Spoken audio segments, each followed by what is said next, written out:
All right. Let's do this. Welcome to Coffee with Coach, the Boston Butt edition. The Boston Butt edition, the infamous or famous, depending on your perspective, Boston Butt edition of Coffee with Coach. Yeah, glad to be here, and it's a beautiful morning. We got. I've never sat and watched a game of baseball. The fans that are watching probably maybe can't tell, but we're in I call it the center field fan box of our baseball stadium. It's awesome, of Fred Juan Field, and yeah, it's the first time I ever do Coffee with Coach here, so it's pretty cool. Yeah, and first time ever we've got the fundraising Boston Butt That's right. event going on behind you. That's kind of what we're doing it for over here. Yeah. Because all of us have been out here early this morning. That's right. 6 a.m. I'm guessing. Oh, earlier than that. Like 4:30. Oh my. So we've been out here for a while. Anyway, hey, Coach. Let's just talk a little bit about last week. Sure. Let's start there. Yeah. Centenary. Yeah. Started fast. Then what happened after? Yeah. Just kind of fell apart again. It's kind of the same story that we've had for the last 4 weeks, is self-destruction through penalties, third down penalties in particular, through turnovers. That's just one of those things where you can't beat two teams. And one thing about Centenary is they're going to be a really good team in the future. They're pretty good right now. They've got about as much team speed as you're going to find in the conference. They've got a lot of young guys, but they've also brought in some transfers and did a really nice job being able to continue to run the ball despite losing a starting quarterback. Their starting quarterback was a little bit more of a thrower early in the season. They've got a runner now, and he throws well enough to keep you off balance. And so really gave us some trouble when he was able to run the ball. Anytime you've got a quarterback that can throw a little bit and run it, it makes you super dangerous as an offense, because then as things start to break down a little bit, he can just use his legs to go pick up first down and keep the chains moving, and can continue to convert first downs. And so that's really kind of the tell of it. We were able, like you said, we started fast, we drove down. They ended up switching up some coverage on us, and we were just not able to make plays in the throw game later in the game, and did a nice job of taking away coverage. We knew they were going to be pretty decent in the secondary. They did a really nice job of covering us up, and we weren't able to connect on some passes to keep the chains moving when they were starting to load up the box. But I felt like we ran the ball really well at times, but again, consistency is key, and you can't turn the ball over. Well, we got the initial out of the way.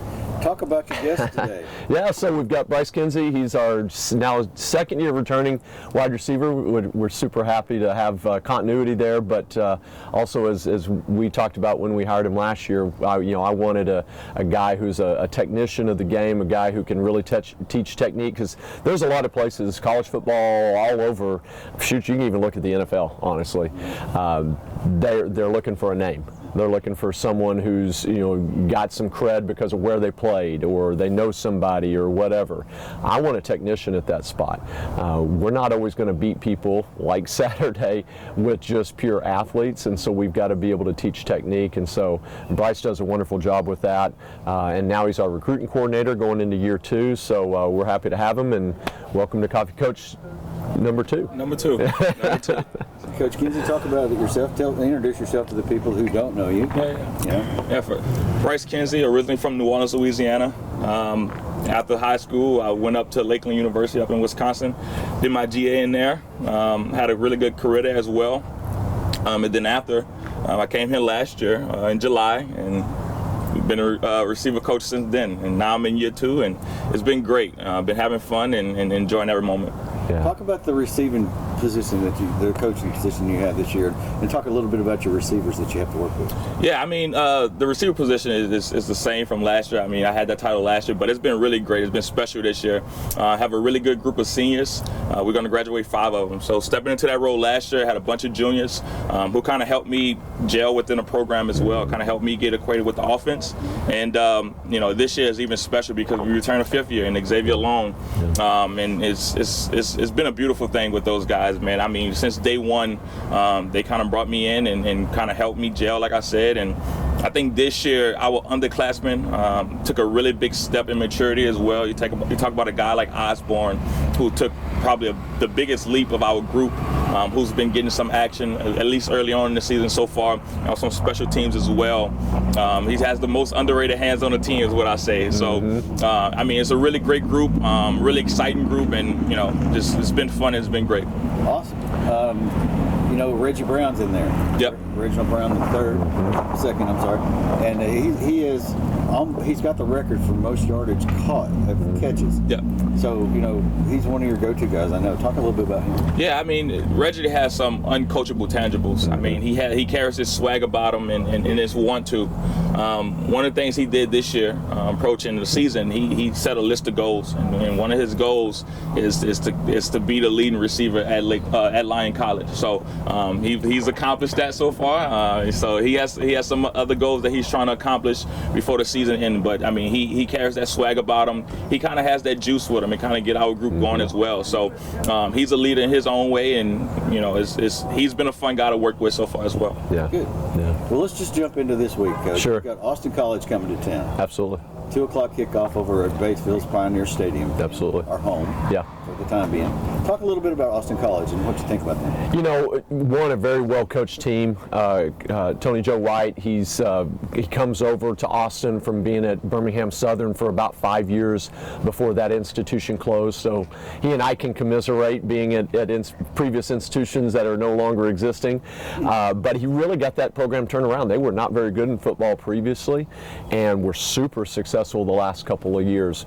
And so when he saw the handwriting on the wall, he took the opportunity to get to Austin. So now he's got to rebuild that program a little bit. Completely different offense than what they ran a few years back. He's trying to put his stamp on it. I see us in Austin just institutionally almost as mirrors. Academically, size-wise, admission policies, probably financial aid policies. Really, if I had a chance to sit down with Coach White, I would bet we would be pretty much on par. They're a little closer to that honey hole of DFW and the recruiting than we are, but I see a lot of similarities. I think you're going to see a lot of similarities in the type of personnel that we both have when we both get on the field on Saturday. They're probably just, programmatically, they're probably just a little bit where we were a couple years back, just looking at that time frame and how you try to build a program. But they've got some really talented, really smart players. We have to be on top of our game. And as we've said for the last 4 weeks, we can't beat ourselves. I really feel like there's an opportunity for us to get back on track, get that momentum, and as I've told the team the last couple of weeks, once we get the momentum, it's going to be hard to stop, because we really don't feel like there's anybody that can dominate us in this conference if we play to our potential. We can be in every game, and this is another one of those that we feel the same, but also it's an opportunity for us to get right. Oh yeah, definitely.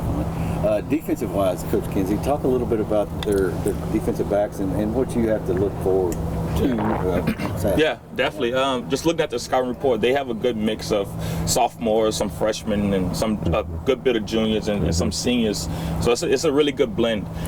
In the secondary, they play a few different coverages. They mix it up a little bit. They're going to move around on the back end. They have a really good corner, a senior who they're going to rely on to kind of lock up some things on the perimeter.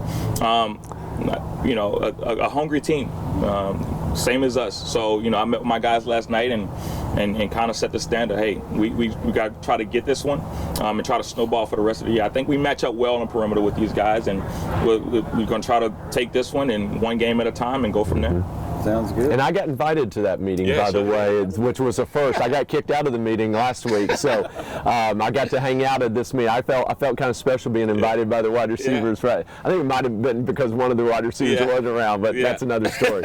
But speaking of stories, and I may have touched on this last year, but what people don't know is the connection that Coach Kinsey doesn't even, he knows now, but he didn't know previously, is the connection McMurray, where I was at previously, to now being here at Lyon, and the Lakeland connection. McMurray used to play Lakeland all the time back in the day, and I really looked at Lakeland from afar in a whole nother conference as kind of the offensive model, at least, if not the program model that we wanted to kind of push ourselves to at McMurray.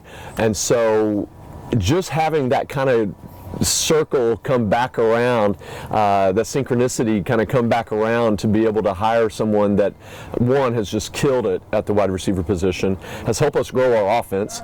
I know we get into offensive war room, we're getting in the lab and we're trying to cook things up, and I know the quarterback coach right behind you and the wide receiver coach right next to me are like fighting with me to say, let's do this and let's do that, and I'm the old man in the room saying, no, we can't do this, we can't do that, I don't want to do that, I don't think that fits. But they've really helped grow our offense and continue to expand and really try to fit to our personnel that we have. And so I appreciate Coach Kinsey for what he's done, and now he's taken that into the maybe more administrative role, if you want to say, in the recruiting side of things, and being that guy that's going to organize all that stuff, and is doing a tremendous job on the administrative side. So seeing his organizational skills now come out as well. So that whole circle of coming from coaches up at Lakeland and all those guys now at some of them at Wisconsin Lutheran, and now coming down all the way down here to Northwest Arkansas has been pretty special. Just wanted to let you know that's about to start up a little bit, so we need to talk a little louder. I kind of figured that. That's okay. We're going to keep going anyway. I saw last week you had two quarterbacks coming in. Joe Gallet came back. You want to talk a little bit about your offense this week going into Austin College? Yeah, absolutely. We really don't know on Saturday who's going to play. I mean, today's Thursday. We got one more practice. We have a feeling who will be number one to start off with, but we'll see how the week goes. We leaned on Grayson Johnson for the same reason probably Centenary does as well with number 9, to run around a little bit because of his legs. But then Grayson hurt his shoulder right at the right at the end of the first half, and was not able to continue the second half. It was his shoulder that similar to Joe's as well that happened in the McMurray game. But we were able to get him back here this week. He's really looking good. So we'll see if he's feeling pretty strong. We may roll with Grayson, but Joe is capable enough, and he looks like he's about fully healthy as well. It's just been really weird and really interesting to have so many injuries at the quarterback position and other positions as well that have kind of put us to in a position we've had to play a lot of guys, which is a good thing in some ways, but it really hurts with the continuity of things also. Right. Coach Kinsey, about your receivers, how are they staying this week? I think we stand up well. Again, we have a group of seniors. I mean, I think that alone kind of give us a fair advantage. We're older group, and I think we have the skill set, and I think we have the mentality to kind of stand up every week amongst all of our competition. I mean, nothing really changes. I guess we just go out and we continue to play hard. I mean, and we control the things that we can control, and I think we'll be successful. Excellent. Defensively, what does Austin College pose to you? They're probably the strength of their team is their front seven. They can be scary good at times. They're a little bit of an undersized crew, a lot like we are. They're going to create a lot of movement up front. Not as big a blitz team as a lot of teams we've seen in the first 5 games, but a team that's going to make a lot of trouble for our offensive line at times because of twists and stunts and all sorts of things up front that we've seen plenty of, but maybe not to the volume and the efficiency that we've had to see so far this year. So that'll be a major challenge for our offensive line. And we still have enough youth on the offensive line. It makes me sleep a little less at night. But we've been working hard at it this week in practice to pick that stuff up. Today would be our big day for that, and we really, because it's Thursday, it's a polished day, it's a less physical day, but that allows us to throw some curveballs at the guys and make sure that they're fully ready to pick up a lot of the pressure and pressure and stunt look that we'll see out of their front seven. They've got a defensive end, number 6, that's really, really good. He will definitely be an impact on the game. It's kind of like an offensive player. We got to contain him. We've got to try to capitalize on opportunities to run away from him, but then also be able to run at him at times as well. So we'll see how he progresses throughout the game and how we handle him, and then make adjustments as we go through the game based on him and their Mike linebacker and several others. So our running backs, how are they looking right now? Jalen and Nate? Looking really good. It's an interesting mix that we have going on right now. It's a very thin group, but it's an interesting mix because we've moved back to some stuff that we've done last year. where we're using Aiden and Jalen on the field at the same time. Aiden's just got he literally is the epitome of the Swiss Army knife. He is the guy that we can put him at a slot receiver. We can put him at a fullback position. We can put him at running back. And last year we used him mostly at that H-back, fullback, slot receiver position. Now he's actually playing some running back as well, which we had originally done, 2 years ago. So having him back in the mix with Jalen, I think just kind of gives us that 1-2 combination that allows us to be able to get Aiden as many touches as possible. But Jalen is healthy, knock on wood. He's as dynamic as he's been since he's been here. And so having both of those guys healthy and rolling on the field at the same time, I think gives us a lot more opportunities in certain things that we can take advantage of, and then still have 3 to 4 of our best receivers on the field at the same time as well. I want to talk a little bit about special teams. Last week we had a blocked extra point, which is impressive. Yeah. I mean, every year you've had some kind of block kick of some sort. That's right. And the returning, you have your receivers. You got Xavier and Reggie returning. So, talk a little bit about the special teams and how they've started to improve a little bit. Yeah, Coach Doug has a majority of the special teams. I just try to give my guys where they have to go in the returners. But I think we'll be fine. I think the scheme's been great every week, and the preparation that he puts into that, and our guys going out and executing it every week. I had the chance to work with the scout team, the scout kick return team, and the scout punt return team, and try to give us as best of a look as we possibly can to the looks that we're getting. And again, just trying to execute what we can in the special teams. Again, I think we've been doing a really great job, especially Coach Douglas putting together the game plan every week, meeting weekly. I think 3 days a week on special teams. I think it's kickoff and kick return and punt return, and can't forget PAT. So we put a lot of emphasis on special teams, and that's a huge part of the game. It's very underrated, but it's a huge part, and we take a lot of pride in trying to be the best that we can be. And we challenge our scouts every day to show up and give effort, so that way we can get a fair look at what we're trying to get accomplished. Coach, you want to piggyback on that? Yeah, sure. I mean, this is a first for me in quite a while to take over special teams, to be the special teams coordinator, since I took a step away from being the offensive coordinator this year. It's an opportunity for us to try to capitalize on the third of the game that really matters. There's so many hidden yards that are lost or gained in a game on punt exchanges and kickoff exchanges. And so we're constantly preaching to our returners how to field a ball, how not to let a ball roll, when not to field a ball, to make sure that we're putting our offense on a first down in good field position, or create an opportunity with a big play like a blocked punt, which we got early in the year. To get a blocked extra point we had a couple weeks ago, to get a blocked field goal like we had last week. And so those opportunities come around. Our goal is to get 2 of those negatives each week, to either create a big play. Any of those blocks we call turnovers. So create a turnover or create a negative field position opportunity for the opponent is critical, and then create a positive one for ourselves. And so it's always opportunity for us, or a goal for us, is get 2 negatives and two big plays on the kick teams. And so this week there's another opportunity for that. We'll see some different things, particularly on their kickoff cover, which we scouted and broke down yesterday and today, and have the game plan now for. That we haven't really seen from a lot of people. Austin puts a little bit of time and thought into their kickoff coverage, and I appreciate it, because philosophically it's very much like what we do in some ways. Punt is very similar to us as well, and so there's some opportunities there that we see because we know what our weaknesses are as well, and so we want to try to take advantage of some opportunities there. But they're all around there. There's going to be somewhere around 45 snaps during the game that are just for special teams. And so, it's the 2 or 3 plays that are opportunities that will come along. You never know when they're going to hit, so you got to be prepared for all of them. So we really do put a lot of time and work. And one of the things that I feel like we've taken the next step in our program is taking time with our scout teams to get a quality look. Because I know in the past, and I'm guilty of it, and I know a lot of coaches still are guilty of it, is not coaching up the look team to give you a good look. Because we only get 15 minutes daily on special teams, and 10 of that is in a team, or sometimes less, is in a team segment. So simply one wasted rep on an incorrect kickoff return scheme. For instance, we only snapped 6 kickoffs in coverage on our team segment on Tuesday.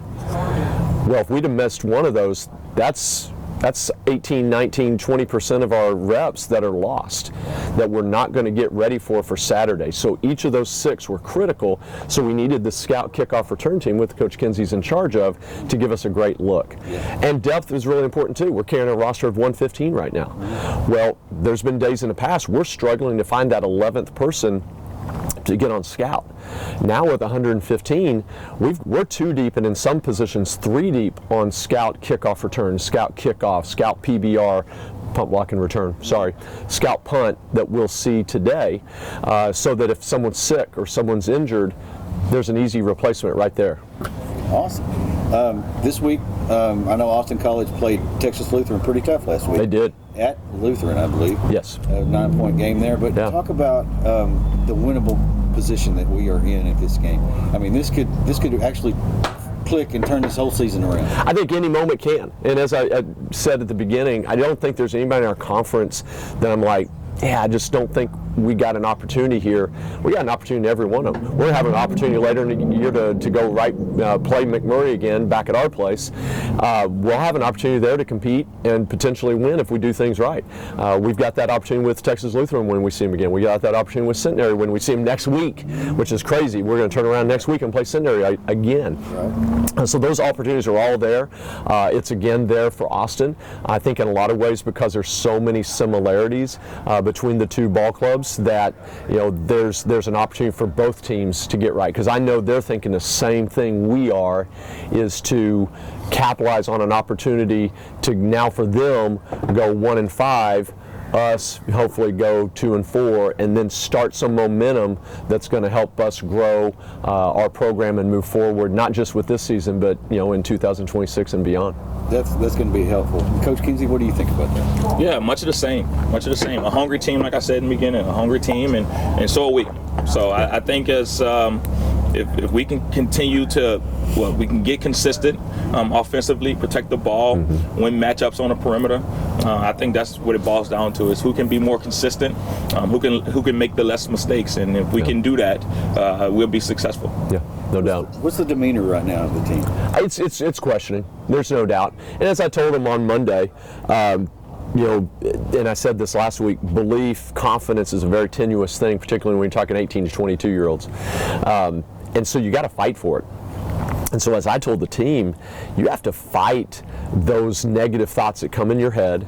You have to fight sometimes each other when negative voices start to come up in the locker room or in the dorms. You have to fight for that belief. And so if you're not willing to fight, it's going to be a really long season. If you're willing to fight, then you got an opportunity to grow on hope and create opportunities for yourself in a game. And then when a win comes, that just feeds that. And then that feeds into more confidence and more confidence in practice and more confidence in practice and more confidence in practice, Tuesday, Wednesday, Thursday, growing into confidence in the next game. And it just builds upon itself. Just the same way, something bad happens, it continues to chip away at that confidence and that belief. And so it really is kind of a chicken and the egg thing, where you've got to have the confidence to build the belief, but you got to have the belief to build the confidence. And so, in my opinion, you really just got to fight for it. And you've got to master your mind and control your thoughts to a certain level to fight off those negative thoughts, those negative feelings that may put you in a position of doubt. Coach Kinsey, what's your take on it? Yeah, I mean, I think the morale still has been there. I haven't seen much doubt at all in our guys. Coach, beginning of the week when we met as a team, that's exactly the message that he gave to the team. You have to fight that doubt, and I think we've done a great job. I think we've had a great week of practice so far. Our guys shown up, and it's just a matter of continuing to do that. And look at that, I got a little distracted there. But it's just a matter of showing up and putting what we display on the practice field onto the game field and having it translate. Again, the effort's still been there. Our guys are still hungry. It's still a season ahead of us. No doubt. And then in 2 weeks, we have a bye week to kind of regroup and recover and get back at it. So, I mean, the morale's been there still, and we're excited to get back to work. It's another opportunity. We've had some really energetic practices Tuesday and Wednesday, and the scouts sometimes they like to run their mouth a little bit to kind of get the juices going, and that's okay, because sometimes you need to create some adversity to create some energy, to create some momentum. And so we've kind of gotten after it the last couple practices on top of how we already do. Instead of that methodical approach, it's been a little bit hectic at times because there's been so much ramp up in energy, but that's sometimes you need that to put yourself on an edge to be able to perform at a higher level. Exactly. We're anxious to see you guys Saturday. Absolutely. Let's see how this is going to play out. Yeah. I'm really thinking this is going to be the week. It's all going to start clicking. And Absolutely. You guys spoke of hungry and juices. And look what we've got in front of you. Absolutely. Wow. Good thing I had breakfast already. No, right. That is the Boston butt. There. If you didn't recognize. So, Coach, any last comments? No, just anxious to get back on the field, prove who we are as people individually, as a team, as a program. I don't feel like the last 4 games have really demonstrated who we really should be and who we are. Bill Parcells always said you are what your record says you are. I think there's some truth in that, but I think there's some falsehood in that as well. Sometimes you just allow things to kind of get in your way. Sometimes that's yourself, and if we can whip ourselves, then we'll be all right. Coach Kinsey, any final comments? Much of the same. Likewise, I would say, just to piggyback off that, but again, just one game at a week, one game at a time, one game a week, and we'll be all right. Mm-hmm. Yeah. All right, Coach. All right. Another edition of Coffee with Coach with the Boston Butt. Boston Butt Coffee with Coach. We can't wait. I wonder if they can make a Boston Butt flavored coffee. That would be interesting. I don't know if I'd be down for that. Hey, 2 o'clock kick. 2 o'clock, yes. Pioneer Stadium. Yes, sir. Austin College coming to town. The Kangaroos. That's right. Versus the Scots. That's right. We got the Australians versus the Scots. Wow. Now the Aussies versus this. We're going to bring out some accents for this game. I don't know. No doubt. Get the pop band out there. Anyway, hey, ladies and gentlemen, show up. Tickets are available, and you won't want to miss this one. This is going to be a good one. Sounds good. Anything Appreciate else, it. guys? No, appreciate it. We'll see you out there. Go Scots. Go Scots. Scots.